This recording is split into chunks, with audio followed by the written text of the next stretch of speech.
양자강 북쪽인 강소송 염성 보타편. 이곳에는 고구려와 관련된 전설이 전해져 오고 있다. 당나라 시기의 유물인 이 탑은 강소성 보호문물, 즉 문화재로 지정돼 있다. 탑의 이름은 몽농탑. 이 탑은 본래 우물 위에 만든 것이라고 한다.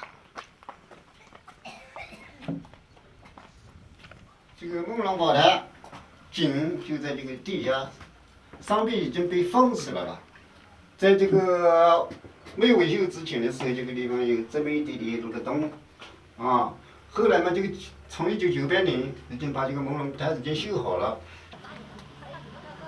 고구려 연개 소문에게 쫓기던 당태종이 이곳의 우물에 숨었다고 한다.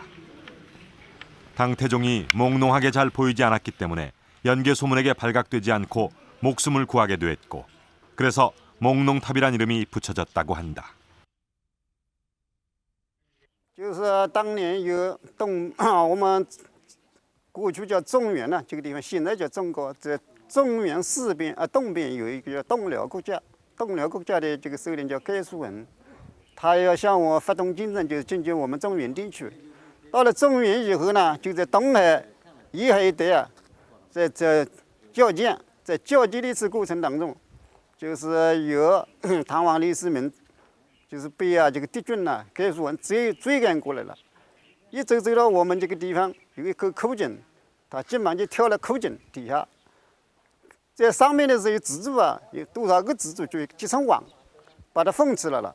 后来盖叔文呢走到这个地方，他在这个书叫，他不是在地平里看的，是在马上看的，叫走马看花。一看到这个蜘蛛网啊，统统结好了，还没有被破坏，后来他就走到了。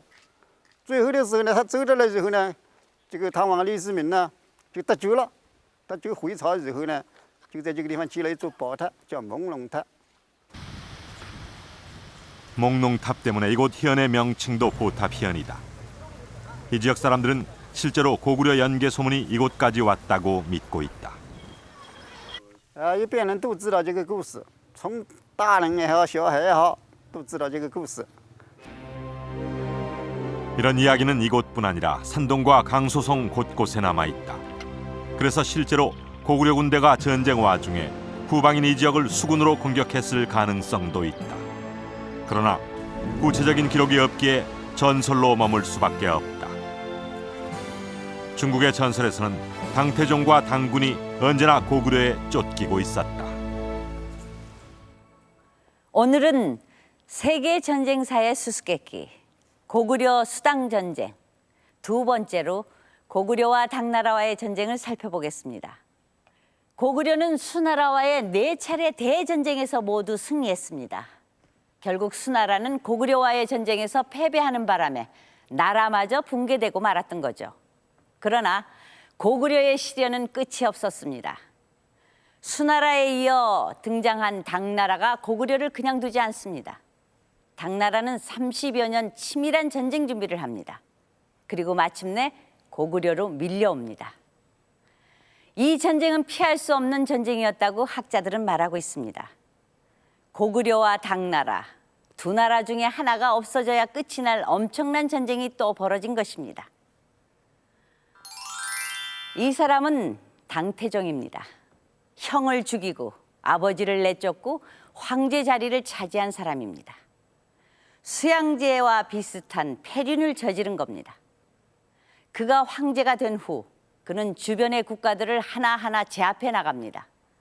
주변을 모두 제압한 후 그는 마지막으로 고구려를 향해 대군을 이끌고 친정을 감행합니다.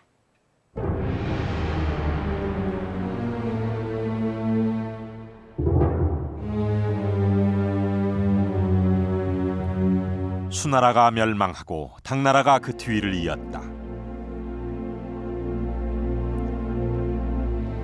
수나라에 이어 장안에 도읍한 당나라는 새로운 중원 통일 왕조의 면모를 갖추어 나갔다. 당고조 이연은 수나라 멸망의 교훈을 잘 알고 있었다. 그는 고구려에 대한 무모한 정벌을 포기하고 화해를 추구했다. 고구려에서도 새롭게 등장한 당나라에 사신을 보내며 화해를 추구했다. 강경한 항전론자였으며 수나라와의 4차 전쟁을 모두 승리로 이끌었던 영양왕은 세상을 떠나고 새로운 왕이 등극했다. 평양성 전투에서 결사대를 이끌고 레호아가 이끄는 수나라 수군 수만을 전멸시킨 전쟁 영웅 고건무, 즉 영유왕이다.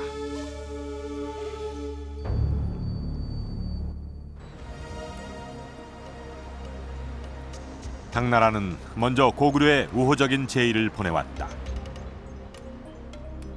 고구려에게 수나라와의 전쟁 과정에서 생긴 포로를 교환하자는 제의였다. 화해 조서는 고압적인 문구가 보이지 않았다. 고구려에 대한 태도는 눈에 띄게 부드러웠다.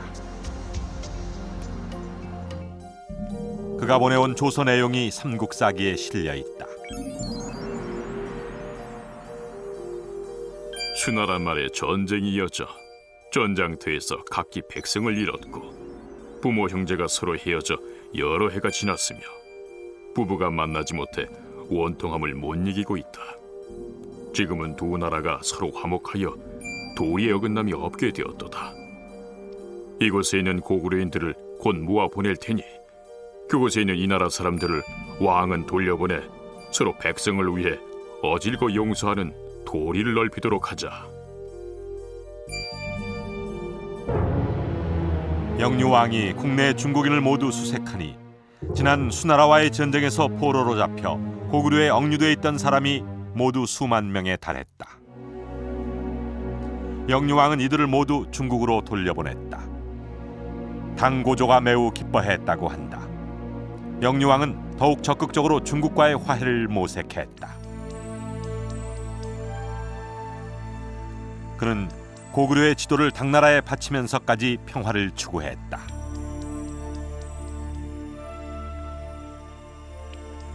당에 사신을 보내 태종이 돌고랑 힐리칸을 사로잡은 것을 축하하고 봉역도를 올렸다.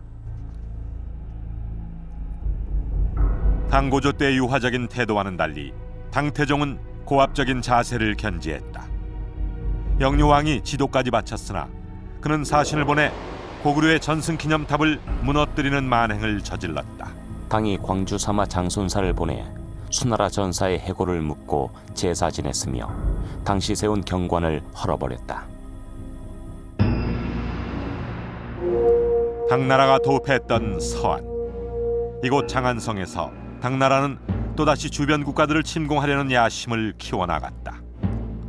당은 직방낭중 진대덕을 고구려 사신으로 보냈다. 그는 사신으로 와서는 고구려 산천 곳곳을 유람했다고 한다. 그런데 그의 직위는 직방낭중. 고구려 산천 유람은 군사지도를 작성하기 위한 일이었다. 十方郎中是兵部一个官员，兵部就相当于外交部和公安部，但直方郎中他主要管的军事地图、关卡这类的这样一个职务。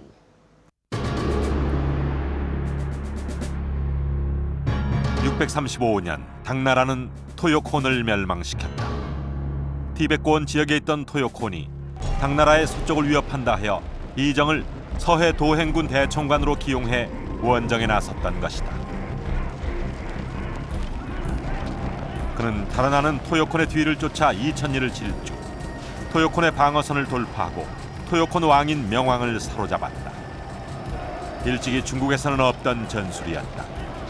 유목민의 전술을 채용하여 역으로 유목민을 제압했던 것이다. The early Tang armies were very much the same, but during the Tang, the changes did start to take place. A most important one is that the Tang cavalry were influenced by Turkish practice. During the 6th century in China, armour had become very heavy and very inflexible, and the cavalry often wore complete armour from head to foot. The horses were armoured as well. But this kind of equipment is not very suitable for long-distance campaigns. While they were fighting within China, this was very effective. But the Tang began to undertake campaigns over greater distances into Central Asia. and they began to abandon some of this heavy armor. 이정은 이정병법의 창안자. 전통적인 병수를 배척하고 기동성을 중시하는 공격적인 전술을 구사했다. 그는 당태종과 함께 당 최고의 전략가였다.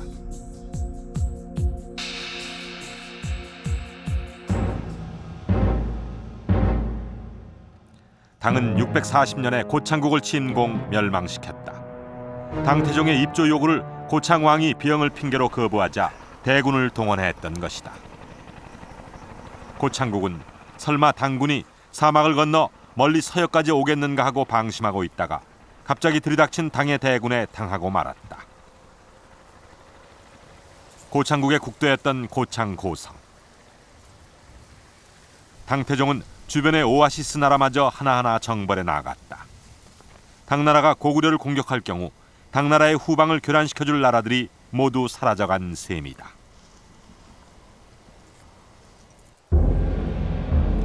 사신 진대덕이 고구려에서 돌아왔다. 고구려의 침공에 필요한 지리 정보를 입수해 왔을 것이다. 고구려가 고창의 멸망을 듣고 두려워하여 좁대가 평상시보다 더하였습니다. 고구려는 본시 한사군의 땅이다. 내가 군사 수만을 내어 요동을 친다면 그들은 반드시 국력을 기울여 요동을 수비할 것이다. 그러면 수군이 동네에서 바닷길로 평양에 가서 수륙 양군이 합세하면 멸망시키기 어렵지 않다. 다만 산동의 주연들이 아직 회복되지 못했으므로 그들을 괴롭히고 싶지 않다. 고구려를 치다가 수나라가 망했음에도 불구하고 당태종은 또다시 고구려 침공에 대한 미련을 내보이고 있었다.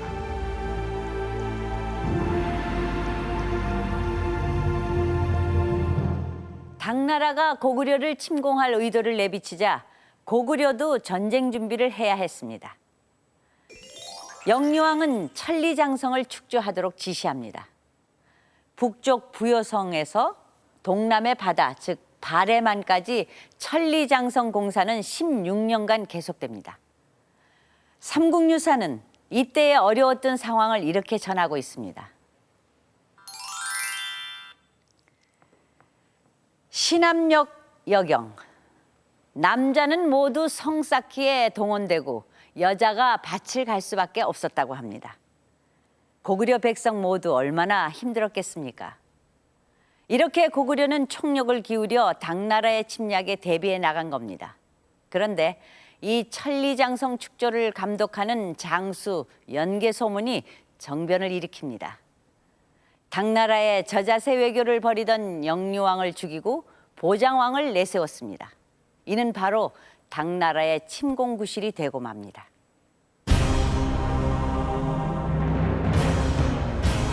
(642년) 연개소문에 의해 정변이 일어났다. 그는 당나라와의 화해를 추구하던 영유왕과 수많은 대신을 살해했다. 그리고 스스로 망리지에 올라 실권을 장악했다. 연개소문의 등장은 당나라와의 관계에서 굴복하지 않고 강경하게 나갈 것임을 알려주고 있는 것이다.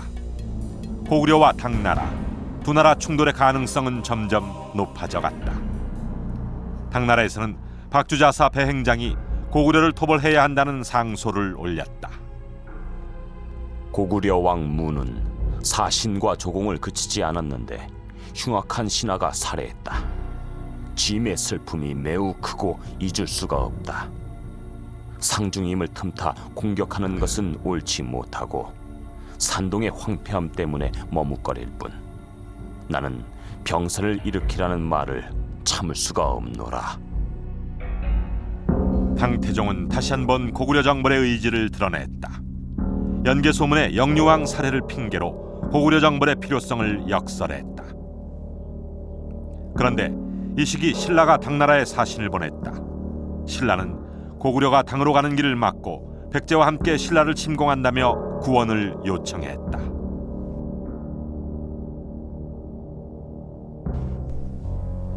신라는 우리나라에 귀의하여 조공을 끊이지 않는 나라이니 백제와 함께 군사를 거두지 않고 또다시 신라를 친다면 내년에는 군사를 일으켜 그대 나라를 칠 것이요. 그러나 연개 소문은 굽히지 않았다. 지난번 수나라가 우리를 공격했을 때 신라는 그 틈을 타서 우리 땅 500리를 침략했으니 그 땅을 돌려주지 않는 한 싸움은 그칠 수 없을 것이오. 당의 최후 통첩을 연개 소문은 거부했다. 이에 당나라는 전쟁 준비에 들어갔다. 644년 초 위정을 식량 운반 책임자로 선발해 영주로 군량을 운반했다. 전쟁이 임박해져 오자 고구려는 마지막으로 당에 백금, 즉 은을 보내며 전쟁을 피해보려고 했다. 그러나 당태종은 오히려 고구려 사신들을 모두 감금하라 지시했다. 고구려를 침공하기 위한 당태종의 집념은 집요했다. 그는 수나라의 고구려 침공에 종군했던 신하 정원숙을 불렀다. 정원숙 역시 대부분의 신하들과 마찬가지로 고구려 원정이 성공할 수 없음을 말했다.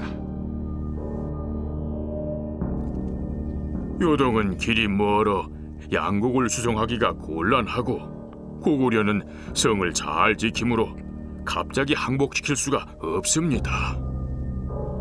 금일은 수나라와 비교할 바가 아니니 공은 따르기만 하라.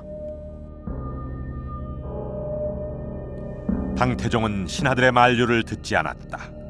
그는 반드시 성공할 수 있다는 신념을 갖고 있었다. 당태종의 독단적인 선택은 또다시 요동벌판을 전쟁의 회오리 속으로 빠져들게 했다. 这个唐太宗认为自己军事才干很卓越，就想趁着这个情况，说把隋朝没有完成的任务完成了。说隋朝4次出兵都没打仗，都没有打赢，那么我要趁着利用士大夫的余力啊，你们的士大夫们就文武官员的力量，要削掉这个耻辱。所以他当时这个想的非常天真。 당태종은 전쟁을 결정하고 백성들에게 조칙을 발표했다. 옛날 수양제는 백성을 잔악하게 대하고 고구려 왕은 그 백성을 어질게 대하였다. 반란이나 꿈꾸는 군대가 안온한 무리를 친 까닭에 성공하지 못하였다. 지금 우리가 이기는 이유를 말하자면 대국이 소국을 치고 순리로서 역적을 토벌하며 다스림으로 난리를 제압하고 편안함으로 수고로 물치고 기쁨으로 원한을 갚는 것이니 어찌 이기지 못하겠는가? 백성에게 포고하노니 의심하고 두려워하지 말라. 고구려를 침공하기 위한 명분 쌓기는 여기서 끝났다. 고구려에 이기지 못하고 엄청난 피해를 입을 것을 두려워하는 백성과 신하들에게 이 전쟁에서는 반드시 승리할 것이라는 신념을 심어주어야 했던 것이다.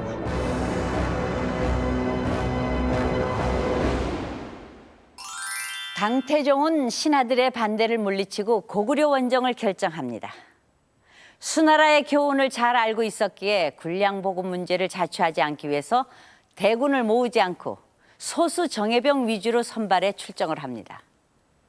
그 스스로 수많은 전투 경험을 가진 장군 출신이었기에 자신은 성공할 수 있을 것이라 생각했던 것입니다. 과연 당태종이 고구려를 멸망시킬 것인가? 아니면 당나라가 수나라의 전철을 밟을 것인가?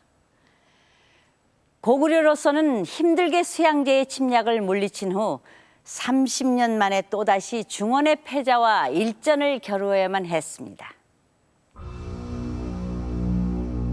645년 2월 당태종은 장안을 출발했다. 요동은 본래 중국 땅이지만 지난 시절 수나라가 4번이나 군사를 일으켰는데도 얻지 못했다. 짐이 지금 동쪽을 정발하여 부모 형제가 요동에서 죽은 중국 자제의 원한을 갚으려 하노라. 전쟁은 시작됐다. 당태종은 이세적을 요동 도행군 대총관으로 삼았다. 2월 중에 이세적은 유주, 즉 오늘날의 북경을 출발 요동으로 향했다. 당태종은 말 한 장 뒤에 손수 비옷을 묶으며 전의를 다졌다. 이세적은 통정진에서 요수를 건너고 현토성과 신성으로 몰려왔다. 대군이 신성에 도착하자 성 안에서는 놀라서 감히 나오는 사람이 없었다고 한다. 신성은 지금의 요령성 무순 지역으로 추정되고 있다.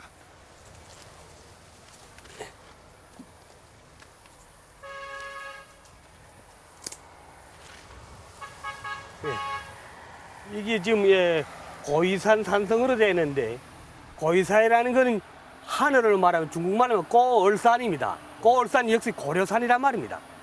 고려산 산성이고, 이것이 흑성이고, 고구려 시기는 신성유적 자리입니다. 신성은 토성이었기 때문에 성의 흔적이 제대로 남아있지 않다. 단지 자세히 보면 솟아오른 흙둔덕이 이곳에 옛날에 성벽이 있었다는 것을 말해줄 뿐이다. 이곳에서 고구려 군사들은 몰려든 당의 대군과 대치하고 있었을 것이다. 그리고 이 신성은 고구려 성에서 이 료동벌로 가는 데서 제일 마지막 산성입니다. 이게. 그렇기 때문에 고구려를 수나라나 당나라나 고구려를 치면서 이 신성을 함락시켜야지만이 이쪽에 뒤에 가는 그 봉황산성이라든가 여러 그 산성을 진공할 수 있는 그런 요새입니다. 당의 대군이 몰려들자 성은 문을 닫고 일제히 수성전에 들어갔다. 그 사이 다른 성들이 하나씩 함락돼 가고 피해는 속출했다. 신성은 성문을 걸어 잠그고 성을 굳게 지켜 피해를 입지 않았다.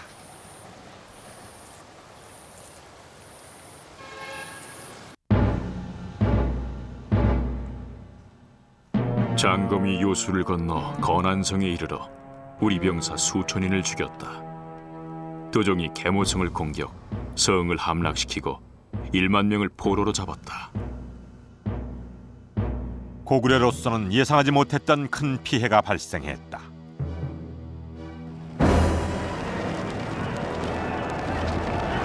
당은 수나라와 달랐다. 수나라의 침공 때 하나도 함락되지 않았던 고구려의 성들이 함락되기 시작한 것이다. 당군은 강제로 징집된 인원보다는 사기충천한 자발적 전쟁 참가자로 구성했다. 또한 새로운 전술이 있었다. Tang armies were also more flexible on the battlefield. They were better commanded. They had very good officers, and they were used to fighting by manoeuvre, by outflanking an enemy, attacking them from behind, operating in widely separated units in order to do this, rather than the heavy masses that the Sui army was used to. 당나라 군대라는 말이 한국사에서는 이 허약한 군대로 표현이 되고 있습니다만 중국 역사상 가장 강력한 군대였고 그리고 주변 이민족을 통해서 충분히 검증된 군대였습니다. 다시 말하면 당나라 전쟁이라는 것은 중국 역사상 가장 뛰어난 전략가와 가장 뛰어난 장군과 그 후에 1000년을 이어가는 새로운 전술 그리고 가장 훈련이 잘 된 군대 그리고 전투 경험이 풍부한 군대와 고구려가 마주친 겁니다. 아마도 한국 역사상 가장 강력한 군대와 마주쳤던 것이 고구려와 당의 전쟁이라고 생각됩니다.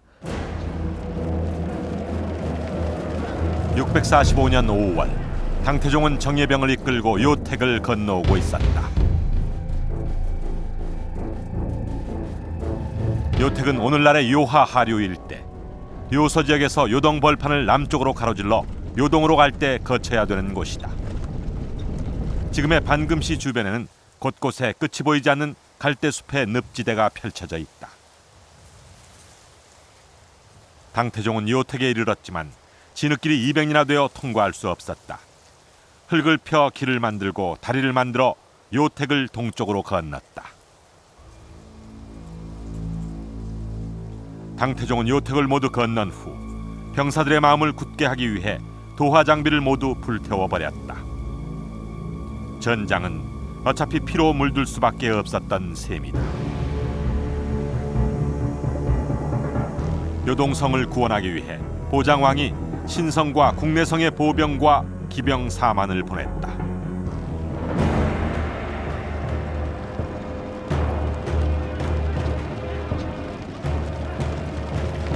당나라군과 고구려군이 합전했다. 고구려군 4만은 의외의 성과를 거두었다.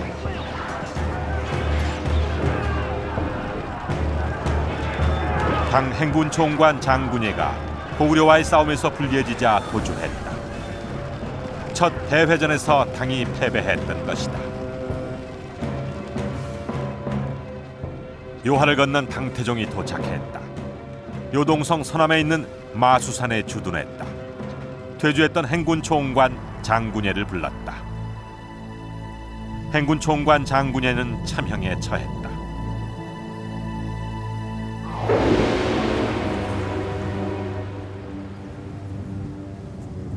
당태종이 머물렀던 마수산은 요양시에서 서쪽으로 불과 10여 킬로미터 떨어져 있는 조그만 산이다. 당태종은 마수산에 주둔하면서 요동성 공격을 총지휘했다. 지금은 이름이 바뀌어 수산으로 불리고 있다. 이 수산은 이 요양 일대에서 평지에서 하나의 몇 달을 솟아난 그런 산입니다.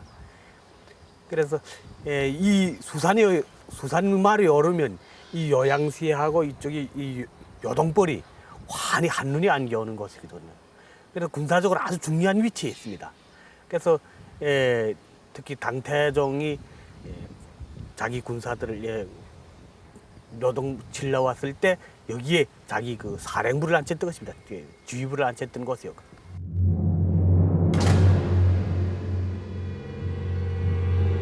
수양제가 몇 차례 공격하다가 끝내 함락시키지 못한 요동성. 평지성이지만 태자하와 성 아래 물을 담아주는 해자를 방어망으로 삼아 버텼을 것이다. 요동성 앞에서 이세적군이 주야 휴식 없이 12일 동안 연속 공격을 퍼부었다. 그때 당태종이 정병을 이끌고 합세했다. 당군이 성을 수백 겹으로 둘러싸니 북과 고함 소리가 천지를 흔들었다. 당군은 포차를 벌려놓고 대석을 날렸다. 돌은 300보나 날아와 성에 맞으니 맞는 것마다 무너졌다. 그 위력에 사람들이 매우 두려워했다고 한다. 포차의 위력에 대해서는 병서에 잘 나와 있다. 포석차는 인력으로 돌을 쏘아보내 성벽을 파괴하거나 건물을 파괴하는 투석기.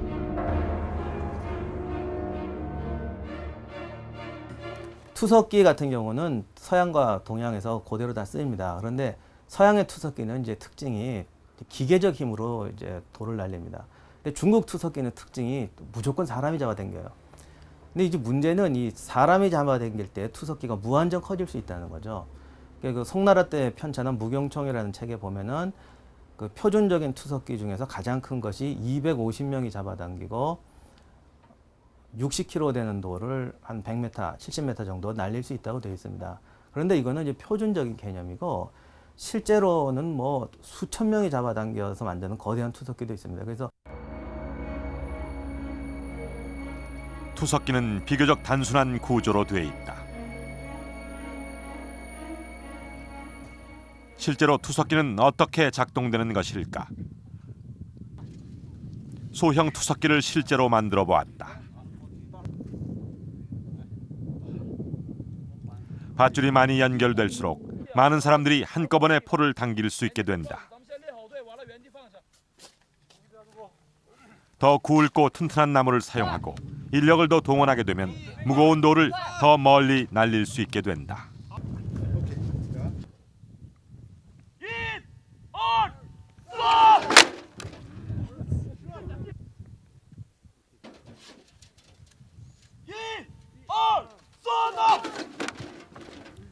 이 투석에서 날아오는 돌에 요동성이 부서졌던 것이다. 뿐만 아니라 성벽을 넘어 밤낮으로 날아오는 돌은 성안 사람들을 긴장시키기에 충분했을 것이다. 당군이 포차를 벌려놓고 대석을 날려 요동성 곳곳이 무너졌다. 성이 무너지면 요동성 사람들은 이를 나무로 막았다. 그러나 포차의 위력은 매우 강했다. 우리나라 사람들이 나무를 쌓아 누각을 만들고 그물을 엮었으나 막지 못했다.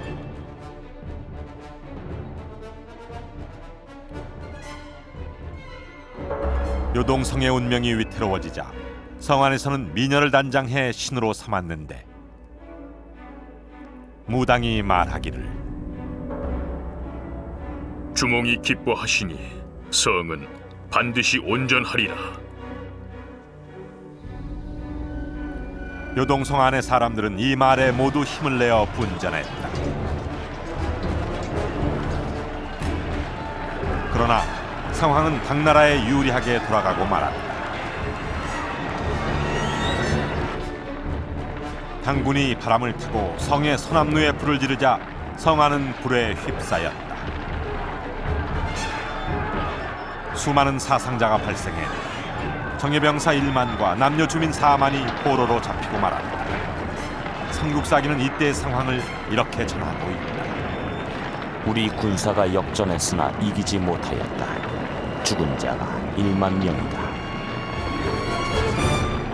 요동성이 결국 함락됐다.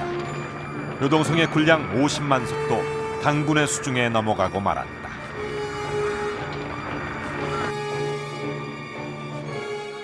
요동성을 함락시킨 당태종은 백암성으로 향했다.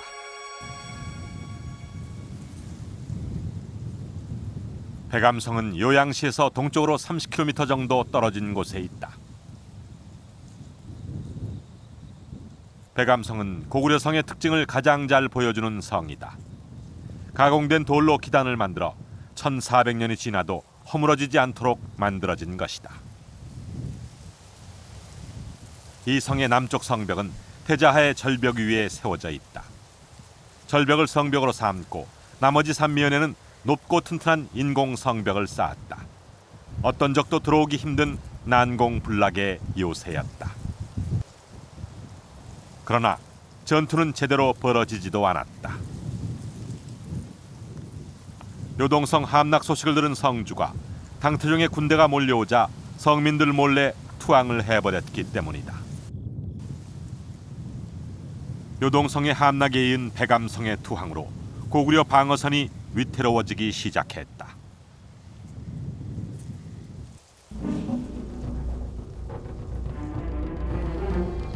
바다를 건너온 수군의 공격에 비사성이 함락되고 요동성, 계모성, 백암성이 함락됐다. 고구려의 피해는 걷잡을 수가 없었다. 이제 당군은 안시성으로 향했다.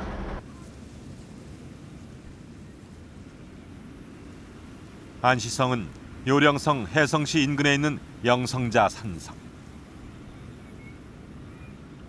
성은 오목한 계곡에 위치하고 있는데 입구에는 인공적인 성벽을 만들어 막았다.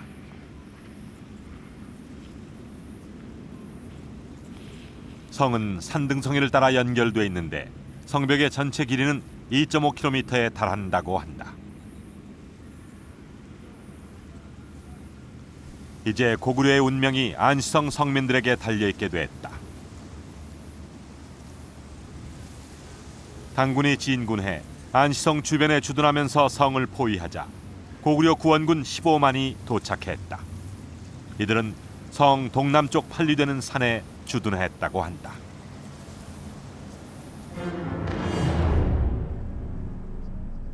지금은 당태종이 중원의 무리를 이끌고 오니 대적할 수가 없습니다. 우리로서 취할 계략은 군사를 멈추어 싸우지 않고 시위를 오래 끌면서 기병을 분견하여 그 양도를 끊는다면 양식이 떨어져 싸우려 해도 싸울 수 없고 돌아가려 해도 길이 없으니 곧 이길 수 있습니다. 당군이 포위하고 있는 안시성 앞. 고구려는 당군이 지칠 때까지 기다리는 것이 최선의 방책이었지만 고구려 구원군의 고연수 고혜진은 그 말을 듣지 않고 섣불리 출전하여 당나라 군대와 싸웠다. 이 전투를 주필산 전투라고 부른다. 장손 무기의 군이 고구려군의 배후를 쳤다.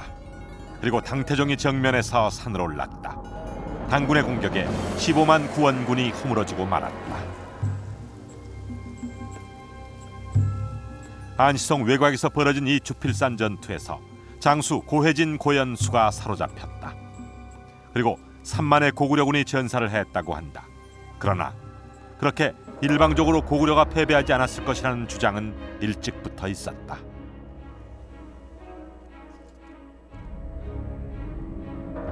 고구려와 말갈 연합군이 사방 심리에 펼쳐 있자 태종이 이를 보고 두려워했다.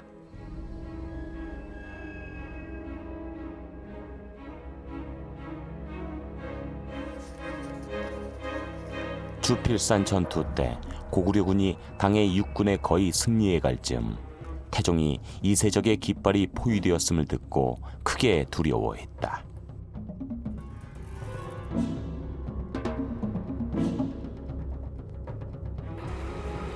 당시의 정황을 정확히 알려줄 사서가 남아있지 않았던 것이다.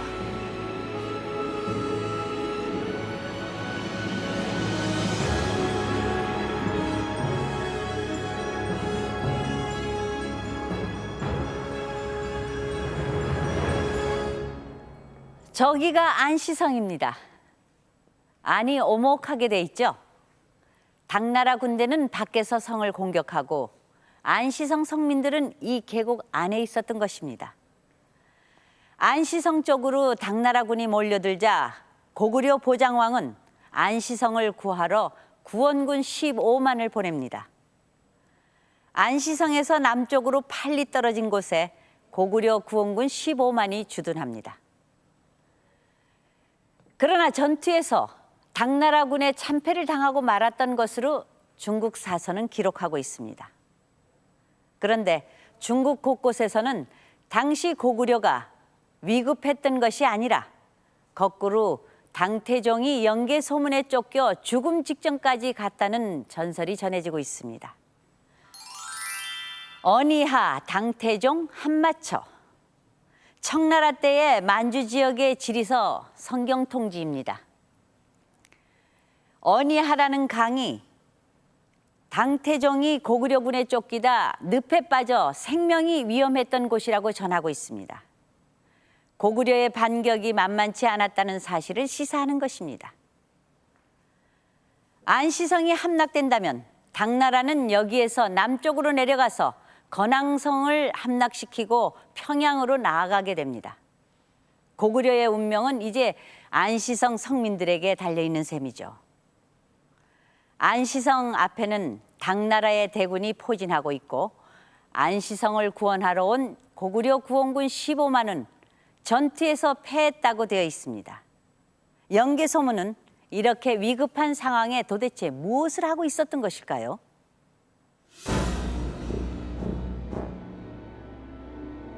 연개 소문은 오늘날의 무순에 있던 신성 주변에서 전쟁을 지휘하고 있었던 것으로 보인다. 연개 소문은 안시성 앞에서 대군이 전투 중인 상황에서도 멀리 고비 사막에 사신을 보내 전쟁을 국제전으로 확대시키려 하고 있었다. 연개 소문은 주필산 전투 패배 후 말갈을 지켜 설현타 왕 진죽한에게 제물을 먹였다고 한다. 안시성의 농성전이라는 것도 원군이 있을 때 의미가 있는 겁니다. 지속적인 어떤 포위 공격에는 안시성도 장담할 수가 없습니다. 그런 상황에서 고구려가 유일하게 희망을 걸 수 있는 것은 서북방의 그 강자 설현타밖에 없었습니다. 그들이 군대를 중국의 장안 수도죠. 그쪽으로 군대를 돌릴 때 안시성 앞에 있는 당군은 철수할 수 있습니다. 당태종이 친정을 나설 때 신하들이 가장 염려하는 것도 바로 이런 일이었다. 황제가 장안을 비우고 있을 때 북방 유목군대가 쳐들어올 가능성이 있었던 것. 연개 소문의 뇌물 전략은 헛되지 않았다. 설현타가 꿈틀거리다가 결국 이해 말 수만의 기병으로 당을 공격하게 된다.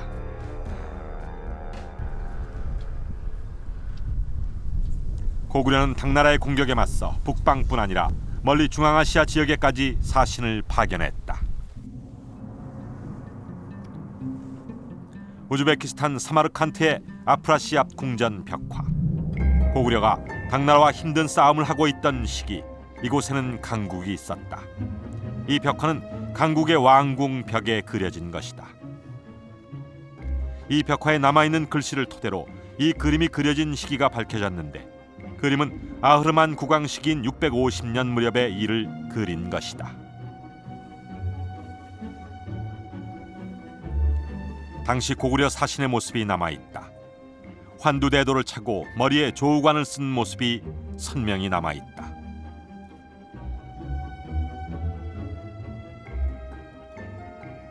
강국 아흐르만 왕이 치세하던 650년 무렵은 연개 소문이 당나라와 전쟁을 치르고 있던 때였다. 고구려는 단순히 전쟁만 한 것이 아니었다. 돌궐, 설현타, 그리고 멀리 중앙아시아 지역까지 동맹을 찾아 사신을 파견하고 있었다. 당나라의 후방을 교란시키기 위해 고구려 사신은 수만리 떨어진 중앙아시아에 나타난 것이다.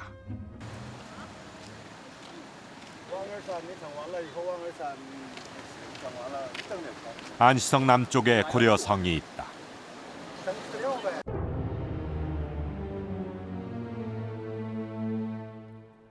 바로 건안성이다. 성은 비교적 높은 산으로 둘러싸여 있는데 둘레가 5km 정도 될 정도로 비교적 큰 성이다.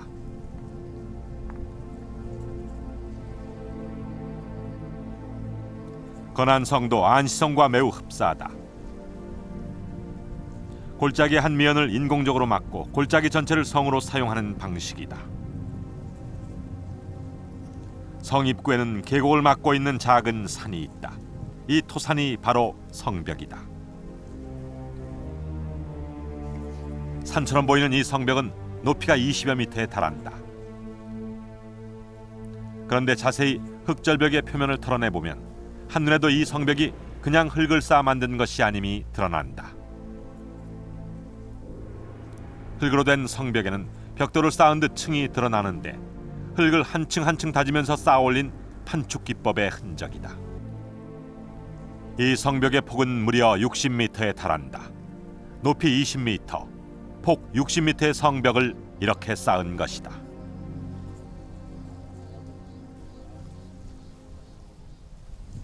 그러나 당태종은 이곳 건안성이 약하니 안시성보다 먼저 이곳을 공격하자고 했다.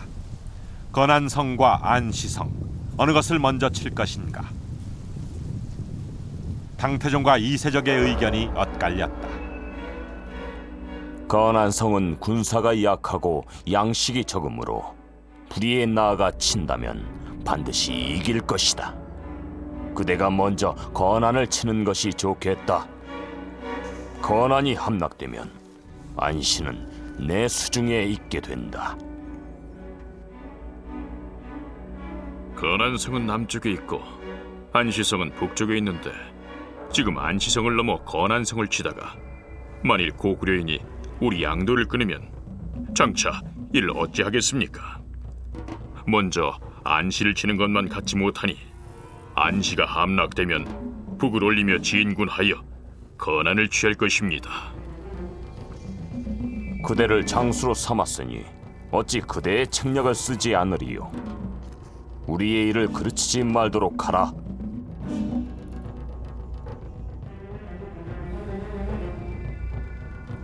이세적의 의견에 따라 안시성을 먼저 공격하게 된다. 당군과 교전하기를 하루 6-7회.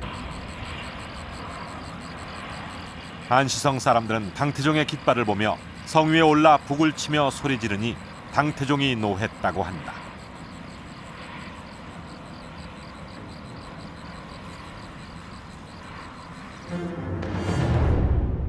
이에 이세적이 당태종에게 말했다. 성이 함락되는 날에 남자는 모두 구덩이에 넣어 죽여야 합니다. 이 이야기가 안시성 안에 전해지자 고구려 군사는 더욱 분전했다고 한다. 당군은 오래도록 안시성을 함락시킬 수가 없었다. 당태종이 안시성 내부의 사정을 듣고 말했다.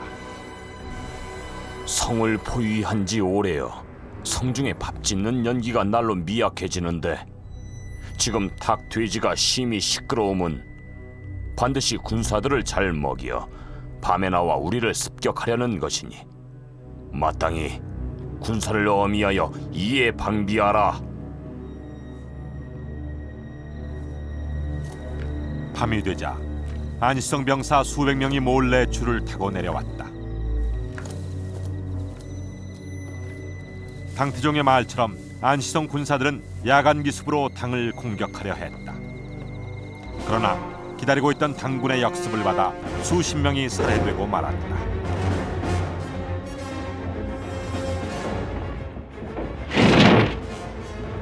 성이 함락되지 않자 당군은 충차를 동원해 성을 쳤다. 성벽이 무너지면 안에서는 목책을 세웠다. 당군은 안시성을 함락시키기 위해 60일 동안 50만 명의 인력을 동원해 주야로 쉬지 않고 인공산을 쌓았다. 성벽보다 더 높은 곳에서 내려다보며 성 안을 공격하기 위한 것이었다. 흑산은 성의 동남 모서리에 쌓았다고 한다. 그러나 흑산이 완성되자 오히려 안시성 군사들이 출전 흑산을 점거하고 말았다. 이를 회복하기 위해 3일을 싸웠으나 안시성 군사를 이길 수가 없었다.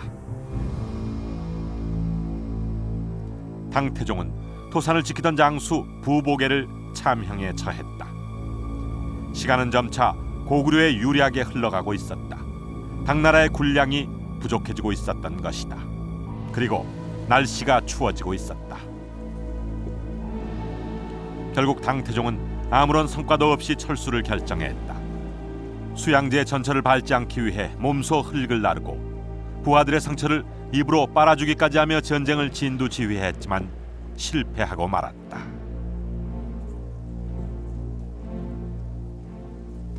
In fact, the Chinese were defeated again because they hadn't broken through into Korea. They had not achieved the submission of the Korean king or captured the Korean capital. Certainly say that the military accomplishments of Goguryeo are extremely impressive.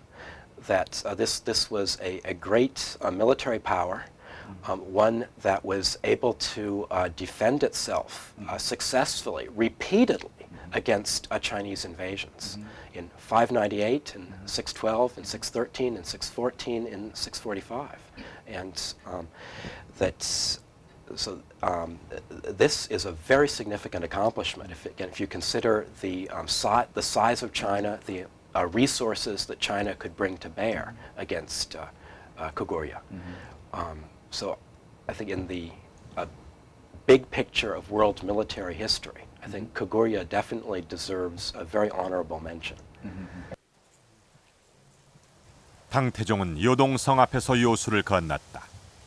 200리 요택에서는 풀을 베다 길을 메우고 수레로 다리를 삼고 건넜다. 바람과 눈보라로 군사들 중 죽는 이가 많았다. 당태종은 고구려 원정을 후회했다.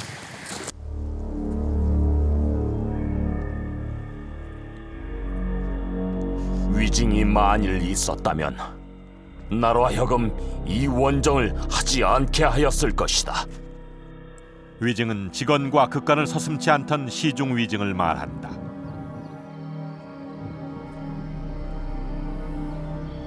당태종은 가까스로 유성에 도착했다. 그리고는 죽은 군사들의 해골을 모아 제단을 만들고 제사를 지냈다. 태종이 가슴 아프게 울자 눈물을 줄줄 흘리지 않는 병사가 없었다. 이를 전해들은 중국인들은 전쟁에서 자식이 죽었으나 황제가 자식을 위해 울어주었음에 감격했다고 한다. 수나라는 고구려와의 전쟁으로 나라가 망하고 말았으나 당태종은 패전에도 불구하고 나라만은 보존할 수 있었다. 그것이 그의 공으로 남았다.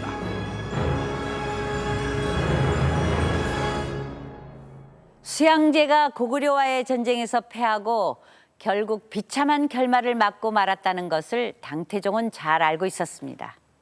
그래서 그는 수양제의 전철을 밟지 않기 위해 무척 노력했습니다. 그러나 결국 고구려에 패합니다. 단순히 패한 정도가 아니라 고구려에서 철수할 때는 늪지대인 요택에서 많은 군사들이 얼어 죽기까지 했습니다. 처음에 건너올 때 사용했던 도하 장비를 모두 불태워버려 늪지대를 통과하기 힘듦에도 불구하고 당태종은 군사를 이끌고 늪지대로 철수합니다. 위성 사진을 한번 보시죠. 여기가 바로 요택 지역입니다. 지금은 비록 많은 부분들이 논으로 바뀌었지만 아직도 곳곳에는 끝이 보이지 않는 갈대숲이 남아 있습니다.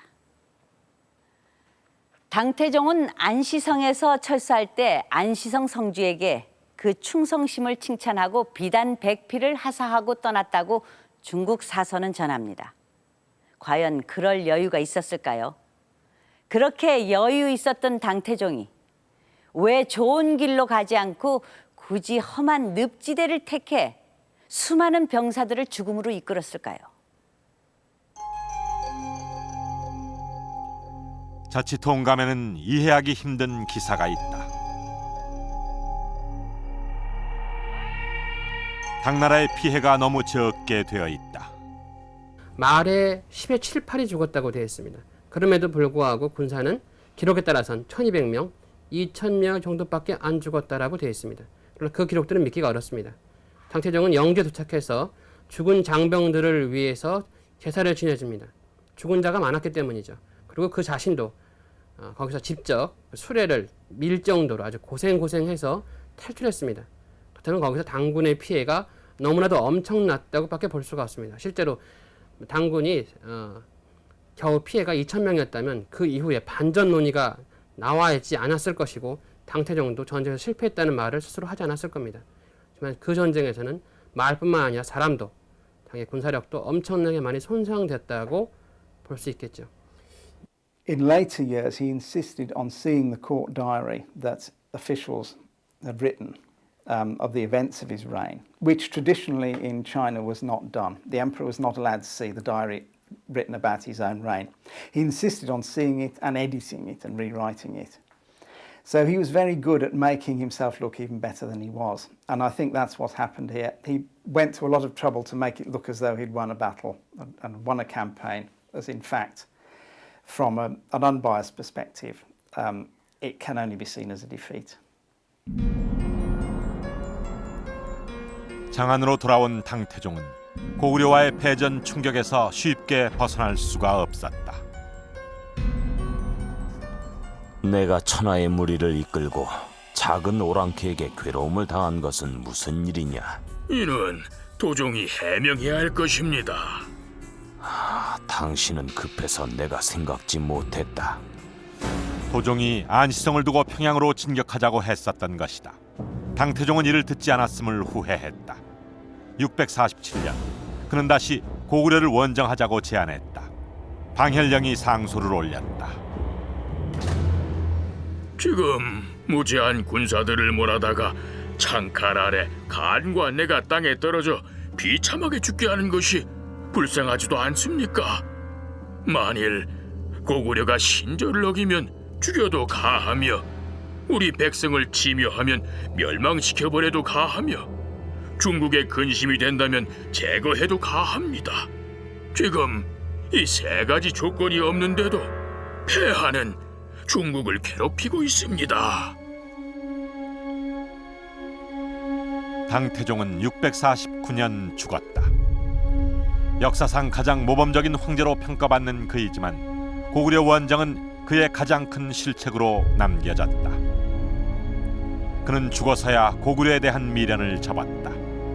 고구려 원정을 그만두라는 유언을 남겼던 것이다. 고구려는 살아남았다. 침략을 막는 데 성공했고 방어전에서도 승리했다. 역사는 승리의 가장 큰 요인이 고구려인의 굴복하지 않는 의지라고 평가하고 있다.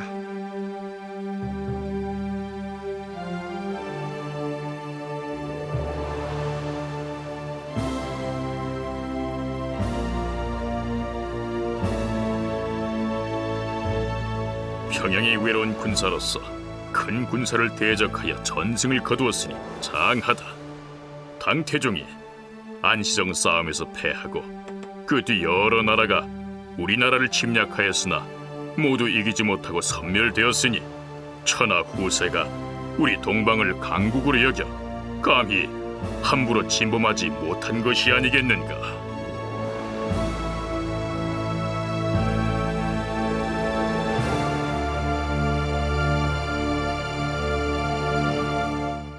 고구려는 당태종의 침략을 물리칩니다.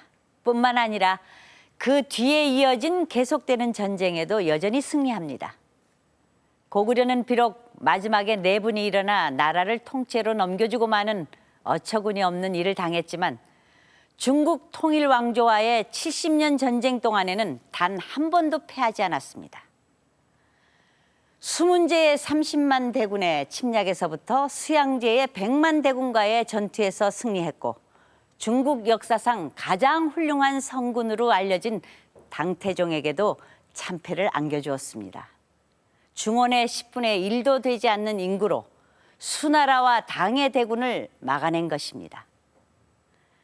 그래서 조선시대 역사서 동사강목은 이러한 고구려의 승리 때문에 그 후 천하가 우리 동방을 강국으로 여겼고 우리를 함부로 업신여기지 못했다고 합니다. 수당의 침략을 막아냈던 고구려의 힘, 그 힘이 수많은 외침에도 불구하고 우리가 이렇게 건재할 수 있는 밑바탕이었던 것입니다.